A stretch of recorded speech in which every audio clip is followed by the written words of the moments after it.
Hello everyone, welcome to biology lecture. Myself Somnath Palicha from Saraswati International School, Vapi. We had already started discussing a chapter called as excretion and osmoregulation chapter, that is excretory products and their elimination. इस chapter का आज का हमारा जो lecture रहेगा वो last lecture रहेगा. इस लेक्चर में हम लोग डिस्कस करेंगे with the topic called as abnormal urine conditions and then certain disorder with respect to the excretory system. ठीक है, तो बढ़ते हैं आज के लेक्चर में आगे. एबनॉर्मल यूरिन कंडीशंस, याद रखना यहाँ पे जितने भी कंडीशंस आएंगे, ओके, जो भी उनका एक्सप्लेनेशन रहेगा ये आपके लिए बहुत इंपॉर्टेंट रहेगा, क्योंकि यहाँ से मैच द फॉलोइंग टाइप के डेफिनेटली क्वेश्चंस बनने के चांसेस है. ओके, सो ध्यान रखना कि आप एक भी पॉइंट यहाँ से मिस नहीं करें. ठीक है, सो सबसे पहली कंडीशन आई है एल्ब्यूमिनुरिया. ओके, देखो यहाँ पे एल्ब्यूमिनुरिया मतलब क्या, यहाँ पे presence of albumin. Okay, so albumin जो है वो आपको यूरिन में प्रेजेंट दिखेगा, which occurs in the nephritis. Okay, present in the urine which occurs in the nephritis. nephritis के अंदर होगा. that means what condition क्या देखने को मिलेगी आपको कि ग्लोमेरस में इन्फ्लेशन आपको देखने मिलेगा. ओके, इसका मतलब ये होता है कि स्लिट का जो साइज होता है वो इंक्रीज हो जाता है. Okay, as you can you know that one of the condition की प्रोटीन्स जो है वो फिल्टर नहीं होते, है ना. नेफ्रिक फिल्टर में प्रोटीन्स नहीं होते, फैट्स नहीं होते, लेकिन देखो अगर स्लिट की साइज बढ़ जाएगी तो बट ऑब्वियस ये सारी चीजें फिल्टर होने के चांसेस बढ़ जाते हैं, क्योंकि it's a kind of protein, right. तो आप उस तरीके से भी थोड़ा सा सोच सकते हो. Okay, coming to the next condition that is called as a glycosuria. that means what, presence of glucose in the urine. Glycosuria, that means present of glucose in the urine. ये कंडीशन नहीं होनी चाहिए, क्योंकि ये अगर urine अगर glucose दिखाता है, प्रेजेंस ऑफ ग्लूकोज दिखाता है यूरिन में, that means person is suffering from diabetes mellitus. आपको पता है यूरिन में कितना होना चाहिए ग्लूकोज का concentration, that is sorry, in the blood how much should be the concentration of the glucose, that is a 180 milligram per 100 ml of the blood. लेकिन मान लो अगर 180 से ज्यादा हो जाता है कॉन्सेंट्रेशन, तो बट ऑब्वियस सी बात है एक्स्ट्रा शुगर जो है वो बॉडी से एलिमिनेट किया जाएगा और वो यूरिन में आपको देखने मिलेगा. Okay, coming to the very next point that is called as haematuria. देखो यहाँ पे हिमैट्यूरिया को लेके क्या है, जैसे नाम है वैसा ही यहाँ पे सिनेरियो है, एक्सप्लेनेशन है, तो आराम से आप डील भी कर सकते हो. प्रेजेंस ऑफ द ब्लड और the blood sales in the urine. Okay, presence of the blood or the blood cells in the urine, such condition will be called as a hematuria. Next है ketonuria, that means presence of ketone bodies will be there, okay, in the urines. Coming to the next, hemoglobinuria. Hemoglobinuria, that means what, presence of hemoglobin in the urine. Okay, and the next one is the uremia, that means presence of excess urea will be seen in case of the urine. Okay, आपको पता है urea is a less toxic form of nitrogenous waste, उसको body में reabsorb कर लिया जाता है. लेकिन अगर एक्सेस यूरिया होगा, anything in excess has to be thrown out in the urine. Okay, ये आपको ध्यान में रखना ही है यहाँ पे. So it is like not good science. अगर कोई भी चीजें एक्सेस में मिलती है, it's not consider as a good sign for the body, therefore it has to B removed from the body. Okay, coming to the next part that is a pyuria. Okay, pyuria देखो यहाँ पे, absence of WBC और you can say pus in the, sorry, it's not absence, it's a presence of WBC or the pus in the urine. Okay, that is what the pyruria means. Coming to the next part, diabetes insipidus, very important. याद रखने वाली एक ही बात है यहाँ पे, देखो diabetes mellitus आपने पढ़ा, वहां पे शुगर देखने को मिला था यूरिन में, यहाँ पे शुगर नहीं देखने मिलता. ये जो यूरिन होता है ये डाइल्यूट यूरिन होता है, you can say as a tasteless urine. Okay, क्या बोल सकते हो, tasteless urine. Okay, so that is what you have to understand over here. So see, deficiency of the ADH, okay, leads to the diabetes insipidus. What is the function of ADS?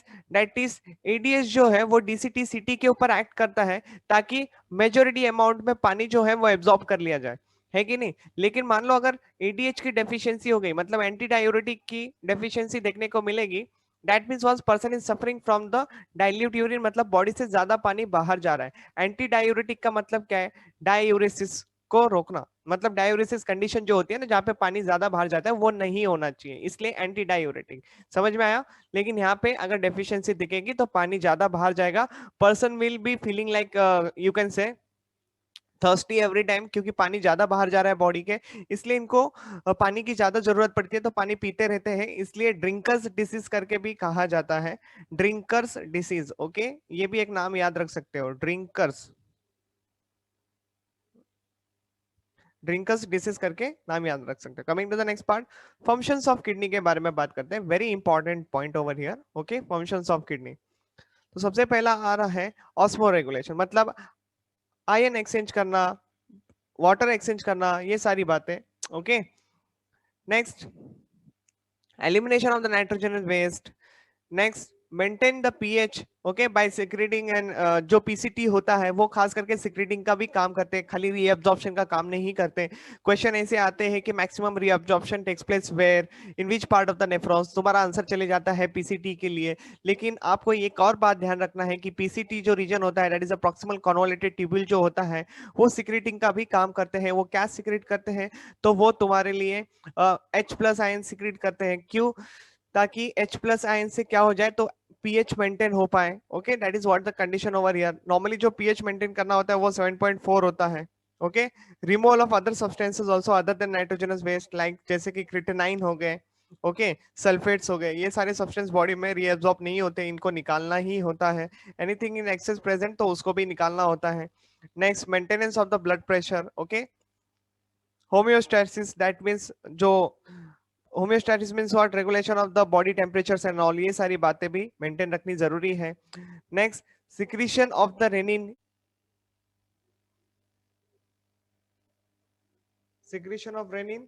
Other than this, what is the next function? Erythropoietin production. Erythropoietin production का मतलब क्या है? Erythropoietin production का मतलब ये होता है कि आरबीसी प्रोड्यूस करना। ठीक है, एरिथ्रोपोइटिन जो है ये किडनी रिलीज करती है एंड बोन मैरो को ट्रिगर करती है, जिसके वजह से हमारे आरबीसी का जो प्रोडक्शन है वो होता है।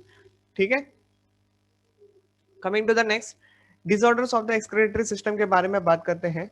नाउ सी ओवर हियर, पहली कंडीशन जो आपके स्क्रीन पे आ रही है, that is a uremia. Okay, high concentration of the urea is present in the urine. Such condition will be called as a uremia. Urea can be removed by the process called as a hemodialysis. Okay, very very important you can say. Coming to the next part, that is a renal failure, जिसको RF कहते हो। RF, okay, renal failure मतलब kidney failure in short. Okay, that is because of the decrease in the glomerulus filtration. किसकी वजह से possible है ये? Decrease in the glomerular filtration. Now in acute renal failure मतलब थोड़ा सीरियस कंडीशन में, acute renal failure, both kidney जो है वो काम करना बंद कर सकती है। ओके, जिसके वजह से ऑलिगो यूरिया वाली कंडीशन डेवलप्ड हो जाती है। What do you mean by oligo urea? इसको कहते हैं स्कैंटी यूरिन प्रोडक्शन। ओके, इसका मतलब ये होता है आउटपुट जो है less than 250 ml of urine will be seen. Okay, और एन्यूरिया वाली कंडीशन अगर डेवलप होती है, इसका मतलब डेली आउटपुट जो होगा वो लेस देन 50 ml होगा। मतलब समझ में आ रही है? अगर output less than 250 ml of urine है तो ऑलिगो यूरिया, और अगर वॉल्यूम जो है वो लेस देन 50 ml आप देखने को मिलता है, so such condition will be called as the anuria. Okay, so ये आपको ध्यान में रखना है यहाँ पे। Coming to the next, causes को लेके बात करते हैं।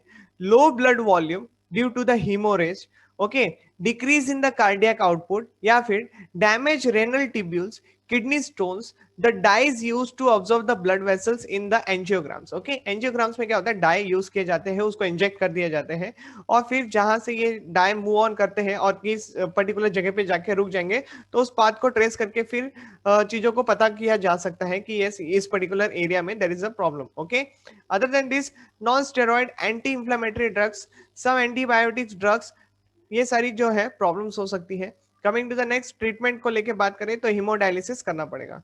ठीक है, नेक्स्ट रेनल कैलिक्यूला मतलब किडनी स्टोन्स कहते हैं इसको, याद रखना। मेंजा फॉलोइंग टाइप का क्वेश्चन बनता है इसके ऊपर, very very important part. Okay, stone give rise to severe colic pain starting in the back and the radiating down to front of the thigh और टू द टेस्टिकल और vulva of vulva on that particular side. मतलब जब urination करने जाते हैं person, that particular person who is suffering from the kidney stones, उनको काफी ज्यादा पेन फील होता है। ठीक है, स्टोन्स जो होते हैं these are insoluble mass of crystallised salts, जैसे कि ऑक्सैलेट्स के वगैरह। Okay, is formed within the kidneys. Okay, जिसके वजह से ये प्रॉब्लम्स देखने मिलती है। Coming to the next part, nephritis को लेके बात करते हैं। नेफ्राइटिस मतलब ब्राइट डिसीज, ये भी आपको ध्यान रखना है, यहाँ पे क्वेश्चंस बनते हैं। Okay, it is the inflammation of the kidney. Nephritis is a non-specific term used to describe a condition resulting from a variety of causes. Okay, जैसे कि सबसे पहला बात करते हैं, जैसे कि देखो यहाँ पे प्लियोनेफ्राइटिस में क्या होता है, देखो यहाँ पे pyelonephritis, okay, there is a inflammation of the renal pelvis and medullary tissue of the kidney. Okay, renal pelvis में प्रॉब्लम होगा। रेनल पेल्विस पता है that conical structure which comes out and give rise to the ureter. Okay, उस particular region में सूजन देखने मिलेगी, swellings देखने मिलेंगे। And medullary tissues of the kidney also, okay, जो मेडुलरी पार्ट होता है किडनी का उसमें भी प्रॉब्लम्स हो सकते हैं।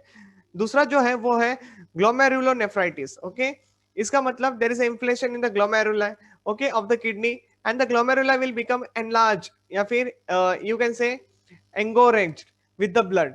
If the large amount of the glomeruli becomes non-functional, must see an artificial kidney का काम करना पड़ेगा। मतलब आर्टिफिशियली किडनी का जो प्रोसेस होता है लाइक हीमोडायलिसिस वगैरह जो प्रोसीजर होती है वो करनी पड़ सकती है यहाँ पे। Okay, coming to the next part, fifth, hypertension, okay, which is normally caused by the renin. Secretion of the large amount of the renin leads to the formation of angiotensinogen, okay, which in turn leads to the hypertension. okay, तो ज्यादा rennin secrete होना मतलब क्या, ज्यादा angiotensin का formation होना। ज्यादा angiotensin का फॉर्मेशन होने से काफी सारे प्रॉब्लम्स हो सकती है जिसकी वजह से हाइपरटेंशन वाला सिनेरियो देखने मिलेगा। ओके, नॉर्मली रेनिन को सीक्रेट तब किया जाता है जब ब्लड वॉल्यूम कम होगा। तो ब्लड वॉल्यूम इंक्रीज करने के चक्कर में कुछ ज्यादा ही ब्लड वॉल्यूम इंक्रीज हो जाता है जिसकी वजह से प्रेशर वगैरह जो है वो इंक्रीज हो जाते हैं। ठीक है, so that is how it has been connected. Okay, coming to the next part, renal tubular acidosis. Okay, इसके बारे में बात करते हैं। In this condition, the person is unable to secrete adequate quantities of the hydrogen ions, and as a result, the large amount of the sodium bicarbonate are continuously lost into the urine. Sodium bicarbonate जो कि continuously lost in the urine देखा जा सकता है। मतलब क्या है, देखो यहाँ पे क्या बोल रहा था ये, person is unable to secrete an adequate amount of the hydrogen ions. Hydrogen ions वगैरह जो होते हैं वो पीएच वगैरह जो है मेंटेन करने के लिए तो जरूरी होते ही होते हैं। ओके, इस अगर ये नहीं हो पाएगा प्रॉपर अमाउंट में secretion, then the large amount of sodium bicarbonate ions formation होगा। ओके, और ये जो है continuously it will be released into the urine, क्योंकि एसिडिक कंडीशन यहाँ पे जो बननी चाहिए थी वो नहीं बन पा रही, मतलब पीएच जो मेंटेन करना था वो नहीं हो पा रहा है in short. Okay, coming to the edema condition जिसको कहते हैं ड्रॉपसी, वेरी इंपॉर्टेंट, आपको ये नाम भी कंपलसरी ध्यान रखना है। That is accumulation of excess of fluid in the tissues, it's called as a edema. Okay, it is an increase in the volume of extracellular interstitial fluid without change in their osmolarity. It is usually caused by an excess of the sodium ions, which in turn causes the water retention. Okay. अभी artificial kidney इतने देर से आप लोग देख रहे हो जिसको haemodialysis कहते हैं। तो अभी ये होता क्या है, तो आप लोगों को एक शॉर्ट डिस्क्रिप्शन दे देता हूँ यहाँ पे। Okay, so now try to understand this part also. Hemodialysis आखिर में होता क्या है? So is a machine through which a toxic substance are removed from the blood of a person whose kidneys are not working properly, जो कि completely damaged है। ठीक है, तो मशीन को हीमोडायलाइजर कहा जाता है एंड प्रोसेस को हीमोडायलिसिस कहा जाता है। ये तो तुम लोग को पता भी होगा। ओके, अब ये प्रोसेस होता कैसे, तो इसके बारे में बात करते हैं। सी is the process of diffusion across a semi permeable membrane। ठीक है, मतलब जैसे हमारा ग्लोमेरुलर फिल्ट्रेशन के 3 मेम्ब्रेन जो काम करते हैं, ओके, लाइक कैपिलरी का जो एंडोथीलियम है जिसके ऊपर फेनिस्ट्रे आप लोगों ने पढ़ा, फिर basement membrane, then podocyte cells जिनके बीच में स्लिट पोर्स थे, तो इतना अच्छे से फिल्ट्रेशन हो रहा था। अब वो सारा सिनारियो यहाँ पे देखने नहीं मिलता है, तो हमको क्या है, यही सेम कंडीशन हमको डेवलप करनी पड़ेगी बाहर के साइड में। ओके, तो सेमी परमिएबल मेम्ब्रेन के थ्रू डिफ्यूजन होगा to remove the unwanted substances from the blood while adding a desirable components. ठीक है, now see the pores in this membrane will allow some substances to pass through it, however prevents other substances which are not going to pass through it. Okay, the patient is connected to the machine by a tube attached to the radial artery। तो हमारी जो एक tube है वो, मतलब machine की जो एक ट्यूब है वो रेडियल आर्टरी के थ्रू कनेक्टेड रहेगी, जिसमें से ब्लड जो है वो ट्यूब में जाते रहेगा। ठीक है, blood from the artery is pumped into the tube attached to the dialyser. Okay, तो ब्लड अभी आपका मशीन में जा रहा है। So the dialyser is filled with the dialysing fluid. तो वहां पे एक फ्लूइड होता है जो कि हमारे ठीक इंटरस्टिशियल फ्लूइड जैसे दिखता है, होता है। Okay, see dialysing fluid which contains same quantities of electrolytes and nutrients as normal plasma but contains no waste product। ठीक है, मतलब उसके अंदर वेस्ट प्रोडक्ट नहीं रहेंगे, क्योंकि वेस्ट प्रोडक्ट तो हमको बाहर निकालना है ना ब्लड से, इसलिए। Understood now. The cellophane tube ये एक अलग तरीके की ट्यूब होती है, which is bounded by the thin membrane, is kept in the dialysing fluid. Okay, एक सेलोफैन नाम की ट्यूब जो है उसको डायलिसिंग फ्लूइड में रखा गया है। Okay, the membrane of the cellophane tube is impermeable to the blood cells, इसके वजह से जो ब्लड सेल्स है वो बाहर नहीं आ पाते, and proteins, but the permeable to the urea, मतलब यूरिया बाहर आ सकता है, यूरिक एसिड आ सकता है, क्रिटेनाइन आ सकता है, एंड मिनरल आयंस आ सकते हैं। ठीक है, so this waste diffuses from the blood to the dialysing fluid across the cellophane membrane. ठीक है, बात समझ में आ गई? इतना सिंपल नहीं है। Okay, thus the blood is cleared of the nitrogen and waste products without losing the plasma proteins. Now the blood is returned back to the patient's body through a vein, usually the radial vein के अंदर ही भेज दिया जाता है। Hemodialysis saves the life of the many patients. At a time, you can say 500 ml of the blood is passed through a artificial kidney, मतलब at a time 500 ml जितना blood जो है वो आर्टिफिशियल किडनी के through pass किया जा सकता है। ठीक है, ये आपको ध्यान में रखना है।